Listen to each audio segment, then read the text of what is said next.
Hello. In this video, I want to walk you through how I built my Belby Corrupted Observer deck in Commander. This deck is primarily built around Belby's ability to be very cheap. So you want to go a sequence of 1 mana that can deal 1 damage to each opponent, 2 mana Belby, attack with the 1 mana card, and slam a 6 mana into play, and I'll talk to you why. First up, she is a zombie elf for a black and a green. 2/2, at the beginning of each player's post-combat main phase, that player adds 2 colorless for each of your opponents who lost life this turn. This does go to all of your opponents, but them getting the mana is not a big deal whenever you are throwing down chonkers and very powerful cards. So, like I said, the goal of the deck is to play a 1-mana creature, such as Mardu Shadowspear. Whenever it attacks, each opponent loses 1 life. Turn 1, you want to play the Shadowspear. Turn 2, Belby. Attack, each opponent will lose 1 life. Most likely, one of your opponents will be able to take the 1 damage and the creature not die. And you can immediately play a 6-mana spell like the Immortal Sun, or Coveted Jewel, or Wormcoil Engine, or Ugin the Ineffable. And you just ramp and go crazy very quickly, beat your opponents out this way. During this deck tech video, I want to walk you through all of the spells I use to deal 1 damage to my opponents, and all of the creatures, sorceries and instants, artifacts and enchantments, and planeswalkers that I use to take advantage of the mana. And then I'll walk you through all of the lands. Let's get started with our payoffs. Not our payoffs, but our enablers. First up, like I already mentioned, Mardu Shadowspear. The 1-mana cards are what makes this deck as incredibly powerful as possible. You almost always want a 1-mana play if you want to win very quickly. Another 1-mana spell is Pulse Tracker. It's a vampire rogue that whenever it attacks, each opponent loses 1 life. Bantu's Monument. It's a 3-mana spell, which takes longer in the game, but black creature spells you cast cost 1 less to cast. It's a 0-color legendary artifact. And whenever you cast a creature spell, each opponent loses 1 life, and you gain 1 life. Now, it's a bit slower, but as your 1-mana spells become less relevant, you don't want them to attack, you just don't have them. It's good to have redundancies and can make all of your black spells cheaper, including your commander tax as it goes down. And it's not something they can block. Each opponent just loses a life, and you gain some life. Loyal Subordinate, 3-mana menace, 3/1, zombie, lieutenant. At the beginning of combat on your turn, if you control your commander, each opponent loses 3 life. It's not a big deal that this ability only works whenever you have your commander, because your deck's only really working if you have your commander in play. But 3 life to each of your opponents without having to attack with almost no risk is a very high reward situation. Thorn Bow Archer. 1/2, Elf Archer. Whenever it attacks, each opponent who doesn't control an elf loses 1 life. If you're playing against a green deck, they might have a turn 1 Elvish Mystic or a turn 1 Llanowar Elves, or Findhorn Elves, but the truth is, most of the time, it's going to do 1 damage to each opponent, and every 1 mana is worth it. Staff of Nin. Now, this is 6 mana, so once we've done that once, we can slam Staff to Nin into play, which gives us an extra card every turn, and you have the ability to do 1 damage to a creature or player. So if you have a player that's difficult to deal damage to. Really, this card probably shouldn't put in this pile, but we'll talk about it now. You want to be able to put into play 6-mana spells you can cast on the second turn, and even though they do something small, like just drawing you 1 extra card, 1 extra card on turn 2 through turn 6 is going to be 4 extra cards over your opponents, and this deck constantly deals with having his hand empty, as I'll go over later.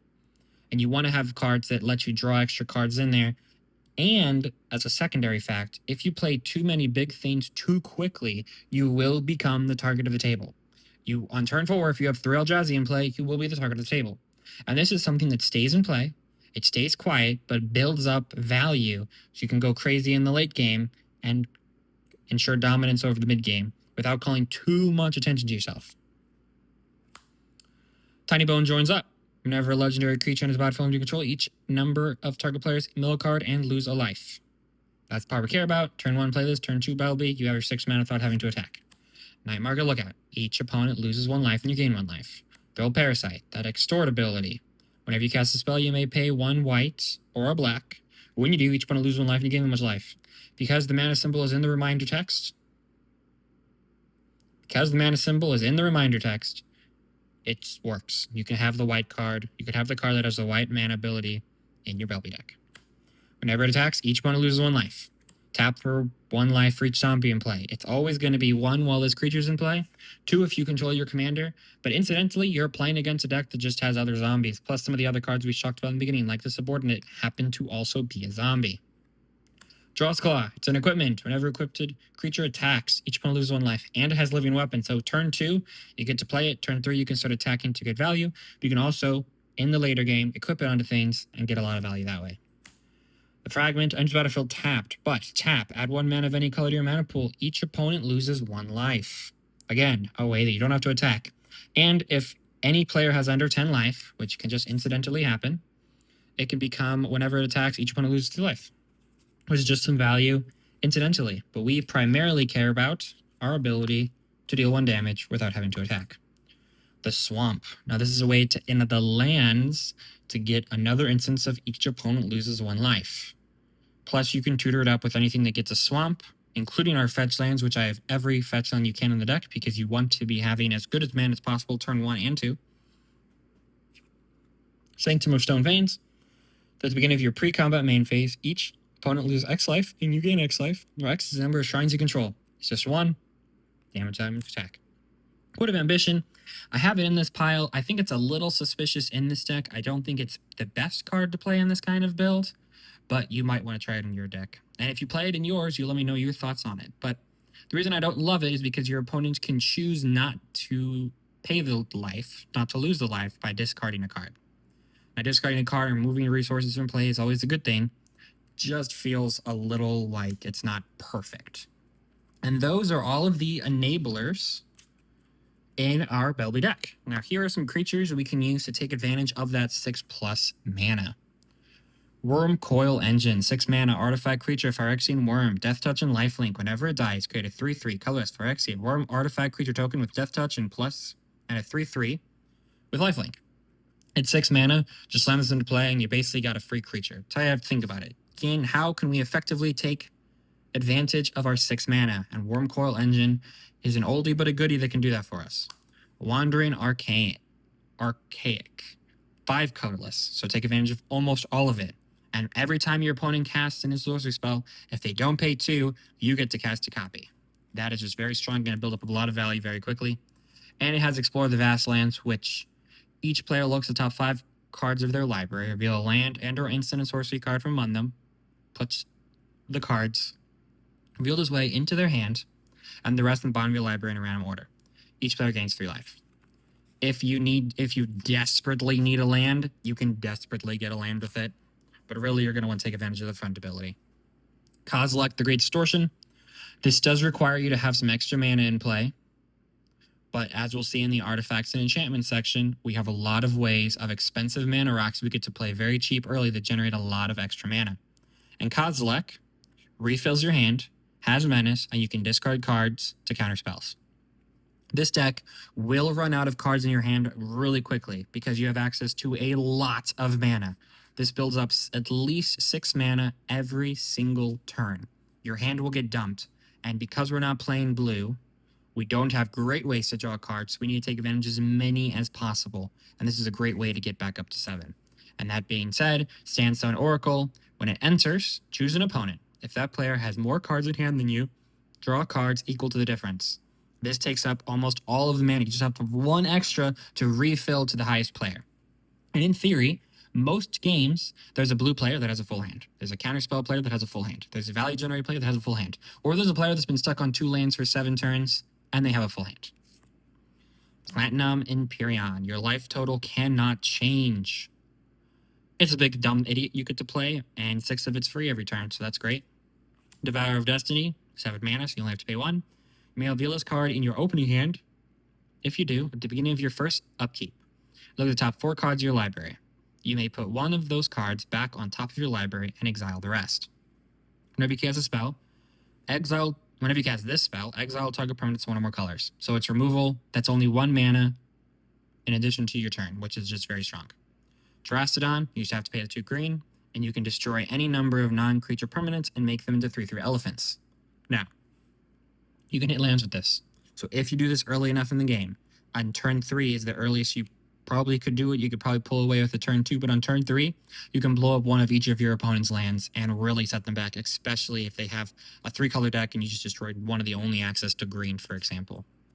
Conduit of Ruin, 6 mana, takes up all your mana, but the first creature spell you cast each turn costs 2 less to cast, and it tutors for something bigger than itself. This is a great thing to play. Ulamog, when it enters, whenever you cast it, you exile 2 permanents, and it's just a beefy 10/10 with lots of abilities. Burnished Heart, this is a way to ramp. It's 3 colors and 3 colors with backend, so it's 6 mana, 6 colorless, get 2 basic land cards, put them in play tapped, which is great with our commander. On turn 2, we get 2 extra lands. We start turn 5. We start turn 3 with 5 lands because we play 1 for turn 3, 1 for turn 2, 1 for turn 1, and 2 extra. You already enter the turn with 5 mana. You attack like you were going to. You now have access to 11 mana if you trigger Belby on turn 3, which is a lot of mana. Oblivion Sower, whenever you cast it, target player exile top 4 cards or library. You may put any number of land cards you own from exile onto the battlefield under your control.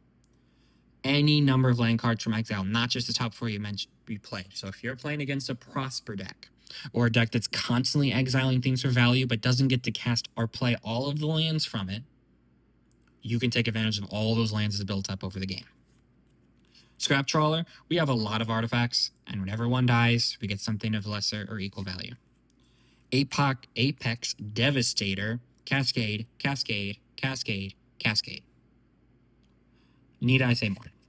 And the Edbrainer, which untaps when each player is on tap step, and for 2 colorless, you can draw cards. So it's just 6 mana, you get to play it quickly, and you can constantly do 1 damage to target creature or player, which can consistently get rid of any elves that are sitting around, and then later game you can use it to draw cards. Since you use all of your mana during your turn from Belby, you'll have access to a lot more mana that you can utilize on your opponent's turns. Let's go through the sorceries and instants that I put in my Belby deck to take advantage of its speed and the mana you generate from it. So 7 mana, destroy all creatures. For each non-token creature destroyed this way, create a tap treasure token. You don't really want to be destroying everything you have because it will kill your commander, but just a good way to refresh the board and give yourself enough tap treasures that on your next turn you can just slam Belby and get the whole thing started again. Ingaruk's Wake, destroy all creatures you don't control and all planeswalkers you don't control. This essentially is just 3 mana because you get 6 of it from Belby automatically. And the cards like Ingaruk's Wake and Penguin that destroy all creatures you don't control are very strong and can set your opponents back a lot. Heroic Intervention, let's just give everything hexproof and indestructible. Demonic Tutor, or Tutoring. Rise of the Eldrazi, this is one of those fun Commander Masters cards that made this deck better. This spell can't be countered. Destroy target permanent. Target player draws 4 cards. Take an extra turn after this one. Exile it. The earliest you can possibly play this is on turn 3. And on turn 3, getting a 4th turn for everyone else and getting more value into play will just basically end the game on the spot. I have not cast this card and won the next turn. It's just very strong, especially when you consider the fact that for you it only costs 6 mana. Because it's 12, you get 6 of it free, you only have to have 6 mana available. Reshape the Earth. Search your library for up to 10 land cards, put them on a play tapped, and shuffle your library. This essentially is green, green, green to do that effect. We have a lot of multicolored lands in the deck. If you play this on turn 3, you're just going to be going... You don't even need your commander anymore because you have so many lands. Tooth and Nail. This deck in the future will be a Tooth and Nail combo deck. I'm just waiting for the other piece of my combo. I'm going to build the Triskelion and Mykius, I think is how you say it, his name, from Innistrad combo deck, because this is 6 mana and the other thing's 6 mana, so you can generate a lot of value that way, but I don't have the other combo piece yet. Kindred Dominance.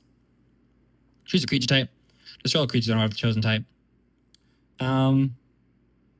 Choose Zombie or Elf. Just kill everything your opponents have if you only have Belby in play. Or choose Eldrazi if you want to keep your Eldrazi around. It really is just 2 mana, destroy everything in play if you need to. It's better than Damn that way. Or Damnation. Galgari Charm, green or black. All creatures get -1 its turn. Regenerate each creature you control or destroy target enchantment. It's really to just regenerate each creature you control. If you have 2 mana open, you can save all your stuff, and your opponents just don't really see this card coming. Rise of the Dark Realms. It really is black, 1. Put all creature cards from all graveyards onto the battlefield under your control. If you do this on turn 8, turn 12, there's going to be a lot of things hitting the board on your side, and it is super cheap. Choose target creature. When that creature dies this turn, search your library for a creature card with lesser mana value, put on the battlefield tapped, then shuffle. Your opponents are so proud because they finally got rid of one of your Eldrazi just to have the next best creature enter the battlefield. And it's only 2 mana, it's an instant, your opponents don't see it coming, you can generate a lot of value that way. Now Return of the Wild Speaker. Draw cards equal to the greatest power among non-human creatures you control. 6, 5, 10. Need I say more? And those are all of the instants and sorceries that are in my Belby deck that I think you should consider putting into yours. Next up, we have the artifacts and enchantments, and my golly, is there a lot of them. The Immortal Sun. This is the epitome of a perfect 6 mana card to play on turn 2. 6 mana from Belby. Players cannot activate Planeswalker loyalty abilities. You have 2 Planeswalkers in your deck. It's okay if you can't use them whenever the Immortal Sun's in play. You draw an additional card. All of your spells. Sorry for my own. All your spells cost 1 less to cast. Creatures you control get +1/+1. This is just a ton of value. This is not a sneaky card. You're going to slam this into play, and your opponents are going to fear you. If it is your rule, and this battlefield, you draw 3 cards, and it adds 3 mana of any one color. That's a lot of value on turn 2, especially because it comes into play untapped. So if you do this on turn 2, you get 3 extra mana to do something else crazy with.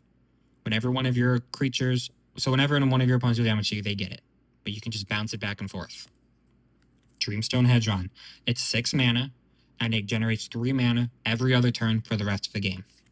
God Pharaoh Statue. Really slows down your opponents. Imagine playing this card on turn 2, and on turn 3, your opponents play a land. The only thing they can cast is 1 mana spells.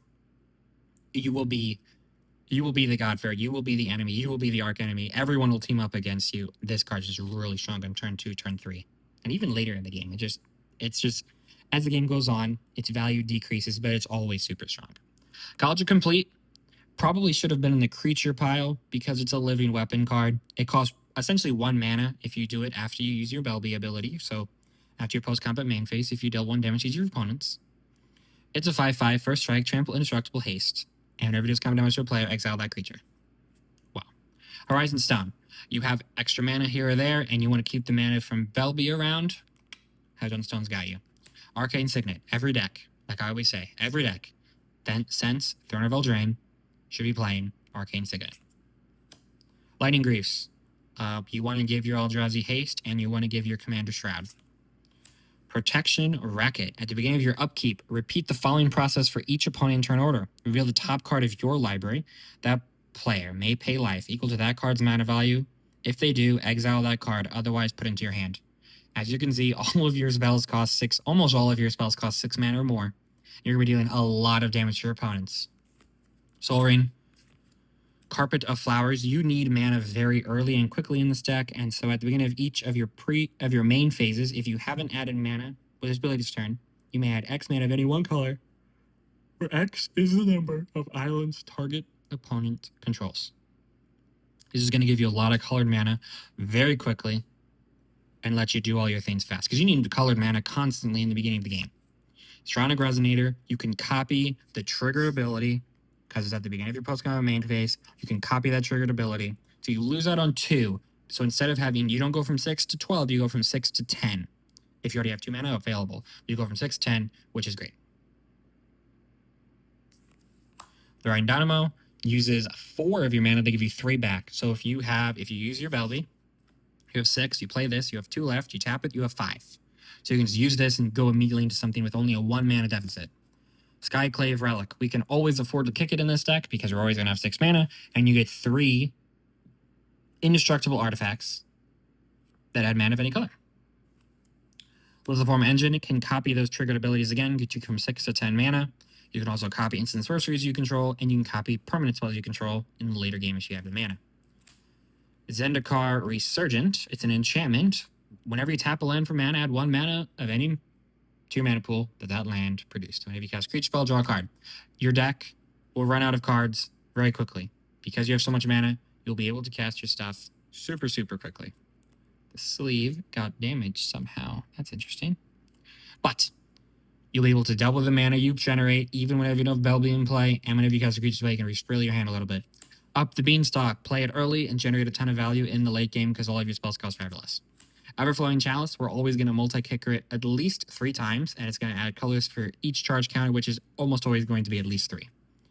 The Wanderous Crucible, 7 mana, permanents you control have War 2, which can just really slow down the removal of your opponents. At the beginning of your end step, mill 2 cards, then exile a non-land card at random from your graveyard, copy it.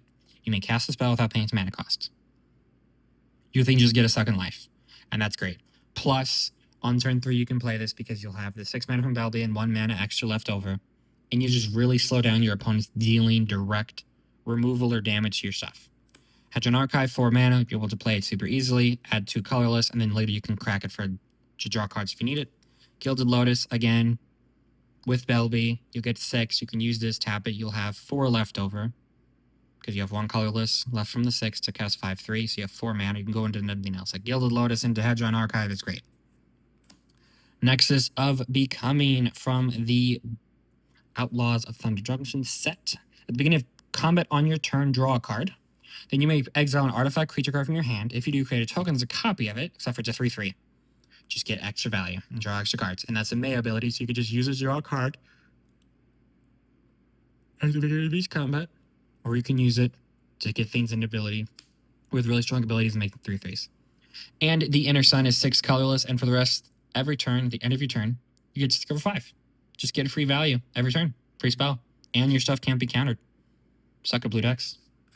And those are all of the artifacts and enchantments in my Belby Corrupted Observer deck. I want to show you the 2 Planeswalkers I have. First, I have the 6 mana Ugin the Ineffable. Color spells you cast cost 2 less to cast, and you can immediately destroy target permanents 1 or more colors. Who wouldn't want to do that quickly? And Khan the Great Creator, let's take advantage of a deck randomly exiling stuff with that last ability. You can make your 6 mana Thane into a 6/6 that can attack, and slow down your opponent's mana rocks. Lastly, I want to show you the lands from my Belby deck. All of the lands that we can take advantage of. Again, you want to do this sequencing very well. So you want to have a 1 mana spell into a 2 mana spell. So you want to have as many colors as possible. So we're playing a ton, like every multicolored land we can get away with playing. Especially the ones that don't come into play tapped. Nurturing Peatland. Wastewood Verge. It always adds green, but can sometimes add black if you have another land. Just always want that. Forest. Swamp. Windswept Heath. Can grab a forest. Exotic Orchard. Your opponents are probably going to be playing a black or a green deck. One of your opponents. And this can just be at least one, if not both. And then a swamp is what fell. Lanolore Wastes. Again, we need that colorless untapped. We need that colorless. We need multicolor untapped, I mean. This can be a black or green, whatever you need. This can fix your mana so you have a black and a green for your commander. Forest. Overgrown Tomb. This is what we're going to be fetching for almost all of the time. Swamp. Swamp. Bloomin' Marsh. You care about the mana in the early game. Let's get into play untapped in the early game. Forest. Swamp. You're always going to have 2 or more opponents in the early game, and this can take care of that for you. If you have another thing as a swamp or a forest, especially if you fetch, and there's a lot of fetches later in the pile, this can do that easily. I have 4 of the cards that are lands on one side. So this is 6 mana. It enters the battlefield. You may sacrifice another creature. If you do, you gain X life and draw X cards, or X that creature's power. So you can sacrifice your big Eldrazi to draw a bunch of cards and refill your hand, or you can pay 3 life to come play as a land. Exiling players' graveyards is later better is good in the late game, but on the other side, pay 3 life, it's an untapped land. This is a tap land, but we want to be able to make our commander and other things indestructible, so playing a tap land whenever we need it is a good value. And Bridge works battle, +2/+2 until end of turn it fights up to 1 target creature you don't control, and on the other side, it's an untapped land if you pay 3 life. These 4 take up non-land slots in this build. Well, actually, these 3 probably take up land slots. This one does not. So you just have extra lands. My deck, my play group allows proxies as long as we own the card, and I have all the fetch lands in multiple of the decks, but I have proxies in this deck, and some of them are black and white because I didn't have a color printer at the time. But Burning Catacombs, you want to be able to get a swamp or a forest. Marsh Flats, you want to be able to get a swamp, or you want to be able to get Overgrown Tomb. You're always going to be getting Overgrown Tomb in the early game, so Overgrown Tomb target. Green. Overgrown Tomb. Forest, all your lands are now forests. Green, Overland Tomb. Swamp, Overgrown Tomb. All your lands are now swamps. Swamp, Overgrown Tomb. Besides you, it's just a good green land. Those are all of the lands in my Belby deck. Now I want to show you some of the cards that I've recently taken out or I'm considering putting in so you can make your own decision. This is for that Tooth and Nail combo. This and the card from Innistrad that lets you put damage. So you remove a counter to deal 1 damage. I actually don't know how the combo works off the top of my head, but this is a combo piece. Cityscape Leveler, it's 8 mana, can immediately destroy something. I'm considering placing with Ugin, but Ugin also has a 2 colorless, so it's a card that I wanted to put in the deck, but I haven't put in the deck yet. This is a 6 mana card. This is in the early game. This is a card that I've already taken out of the deck, but this is a very budget-friendly card. 6 mana, you could slam into play, flying, vigilance, trample, lifelink, and you can get it from value from the graveyard. It's a card I've recently taken out. I might put it back in. Maelstrom Colossus was a card that was in the deck, and it was replaced by the Apex Devastator whenever I got another copy in the mail, but the Colossus can cascade into something. And then I thought I'd have more mana than this, but really, like I said, you get up to 6, you get up to 10. It's not really a combo deck that makes infinite mana, so this card never actually made the cut. And that is my Belby Corrupted Observer deck. I hope this deck tech was helpful to someone building their deck or wanting to upgrade their deck, or I hope that I made your day just a little less boring. If you have any comments on how to improve my deck or any ideas on how you plan on improving yours, you let me know in the comments below. Thank you.